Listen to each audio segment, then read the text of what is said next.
5 বছর রিলেশন করার পর আজকে জানতে পারলাম আমার প্রেমিকা 2 বছর আগেই মারা গিয়েছে। কথাটা শুনে আমার মাথায় আকাশ ভেঙে পড়ল। 2 বছর আগে যদি মেঘনা মারা গিয়েছে থাকে তাহলে এতদিন আমি কার সাথে কথা বলছি?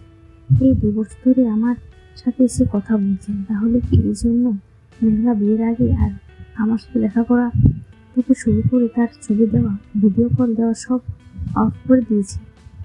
তার মানে এই জন্য বিয়ের আগে আমাদের আর দেখা হবে না বলল।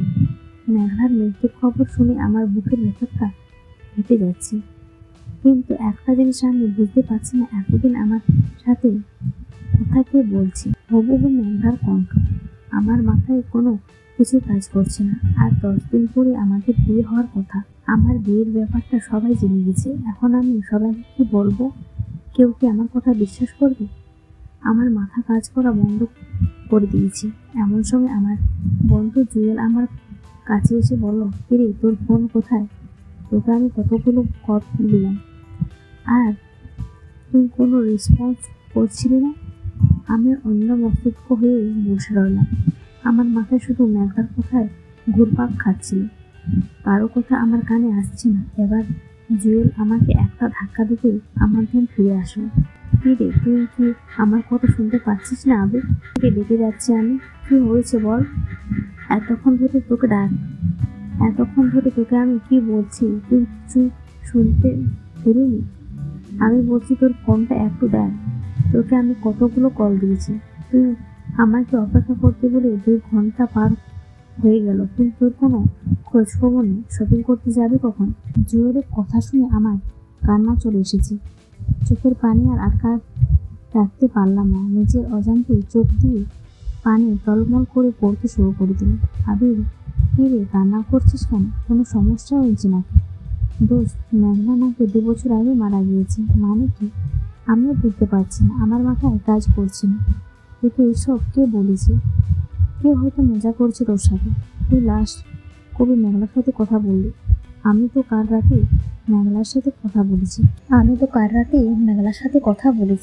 আচ্ছা, এটা বল, তোকে এই কথা কে বলেছে? মেঘলার আম্মু বলেছে। আবির, তোর সব কথা আমার মাথার উপর দিয়ে যাচ্ছে তো। আমি কিছুই বুঝতে পারছি না। মেঘলার আম্মু কেন তোমার সাথে মজা করবে? আচ্ছা, মেঘলার সাথে তোর লাস্ট কবে দেখা হয়েছে? 2 বছর আগে। এদের মধ্যে আর দেখা করিসনি একবার?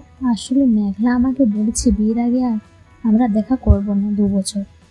কোনো রকম দেখা করা হবে না। আর মেঘলা আমাকে একটাও বলেছে যদি আমাকে কল না দেই যেন আমি নিজে থেকে ওর নাম্বারে কল না দিই। তুই আমাকে এসব আগে কেন বলিসনি আবির? আচ্ছা যাই হোক, তোকে ফোন দিয়ে এইসব বলেছি নাকি মেঘলার আম্মু? আচ্ছা তাহলে শোন, ফ্ল্যাশব্যাক। আমি তোকে অপেক্ষা করতে বলে বাসায় আসলাম। তখন হঠাৎ করে মনে পড়লো মেঘলাকে একটা কল দিয়ে বলি। আমি তখন মেঘলার নাম্বারে ফোন দিলাম।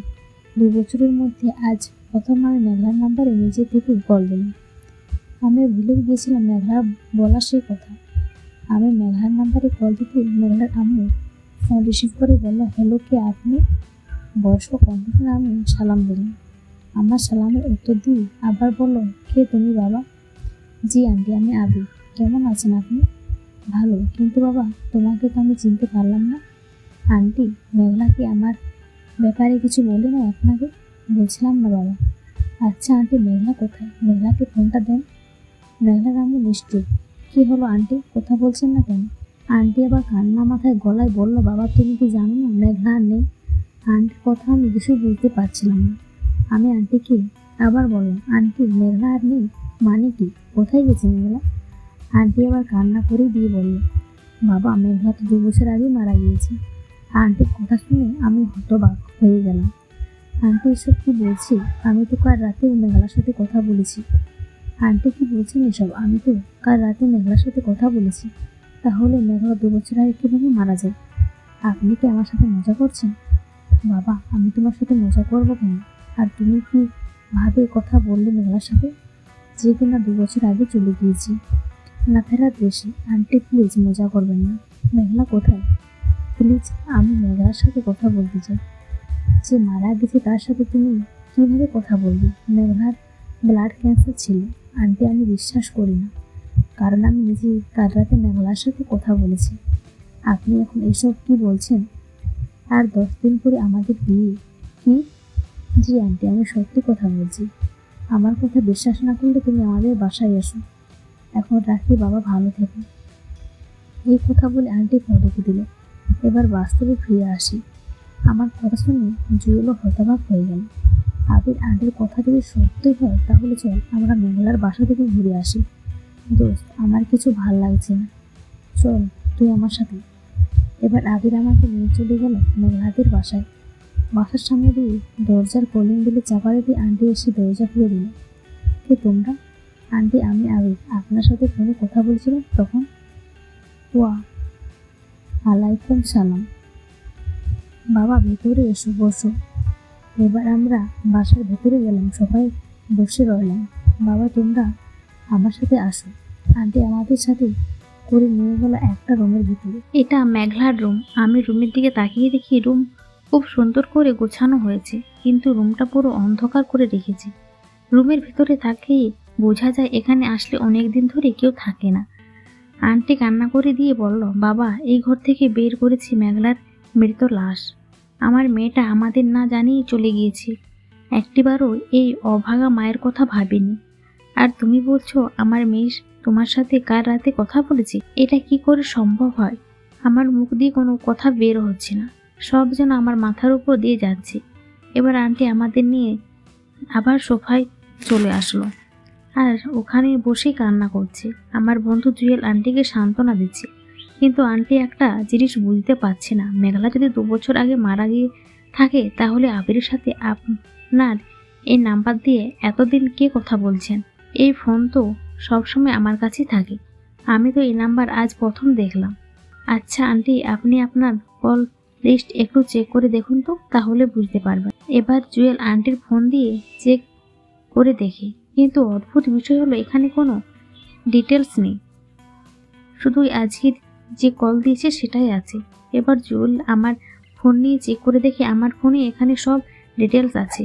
আমি কল রাতেও কথা বলেছি সেটাও আছে। সব কেমন জানি হচ্ছে। জুয়েল আমাকে আবার বলল, আচ্ছা আবির, তোকে মেঘলা প্রতিদিন কখন কল দেয়? রাত 12টায় কল দেয়। জুয়েল ঘড়ির দিকে তাকিয়ে দেখে রাত 10টা বাজে। জুয়েল আন্টিকে বলল, আচ্ছা আন্টি, আপনার বাসায় কি আরো কোনো মেয়ে আছে? না বাবা, এই বাসায় আমি একাই থাকি। আচ্ছা আন্টি, আপনি যদি কিছু মনে না করেন, আমরা কি আজকের রাত 12টা পর্যন্ত এখানে থাকতে পারি? অবশ্যই বাবা। আর আপনার ফোন আপনার হাতেই রাখুন, দেখে আজকেও কল আসে কিনা। এবার আমরা 12টার অপেক্ষায় বসে রইলাম। দেখতে দেখতে 12টা বাজছে। 12টা বাজতেই আবিরের ফোন বেজে উঠলো আর নাম্বারের দিকে তাকিয়ে দেখি এই সেই নাম্বার যেটা আন্টির হাতে আছে। এটা দেখে সবাই হতবাক হয়ে গেল। এটা কি করে হতে পারে? সবাই খুব ভয় পেয়ে যায়। গল্পটা কেমন হয়েছে অবশ্যই কমেন্ট করে জানাবেন।